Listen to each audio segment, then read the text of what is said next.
আজকের ভিডিওতে আমরা আলোচনা করব বাংলাদেশের অভ্যন্তরীণ বিষয়ে ভারতের কেন এত মাথা ব্যথা এবং বাংলাদেশে শেখ হাসিনা সরকারকে টিকিয়ে রাখার জন্য ভারত কেন এত চেষ্টা করেছে এবং এখনও কেন চাচ্ছে যে বাংলাদেশের সরকার হিসেবে শেখ হাসিনা থাকুক।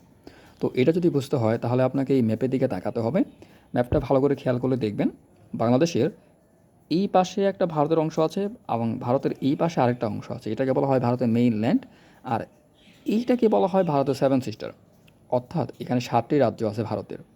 তো এদিকে দেখতে পাচ্ছেন ত্রিপুরা, এদিকে আছে আসাম, এবং এই সেভেন সিস্টার ভারতের মেইনল্যান্ডের সাথে এই যে চিকন একটা সরু অংশ দেখতে পাচ্ছেন, এটাকে বলা হয় চিকেন নেক করিডোর। এটার মাধ্যমে মূলত যুক্ত হয়। এখন এদিকে আছে চীন। তো চীনের সাথে ভারতের একটা দ্বন্দ্ব কিন্তু অনেক আগে থেকে লেগে আছে। তো চীন চাচ্ছে যে সেভেন সিস্টারকে অভ্যন্তরীণ কোনো একটা সুবিধা দিয়ে এদেরকে যেন ভারত থেকে আলাদা করা যায়, বা সেভেন সিস্টারের রাজ্যগুলো চাচ্ছে যে তারা তাদের স্বাধীনতা যেন পায়।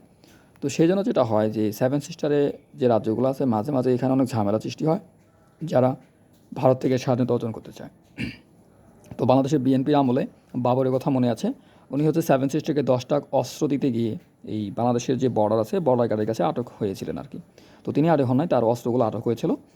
তো সেজন্য ভারত সরকার সবসময় এই সেভেন সিস্টার নিয়ে চিন্তিত থাকে যে বাংলাদেশ থেকে কোনো সহযোগিতা যদি সেভেন সিস্টার পায় তাহলে এই সেভেন সিস্টার কিন্তু এই ভারতের সাথে মোকাবেলা করতে পারবে, তখন এই সেভেন সিস্টার স্বাধীন হয়ে যাবে।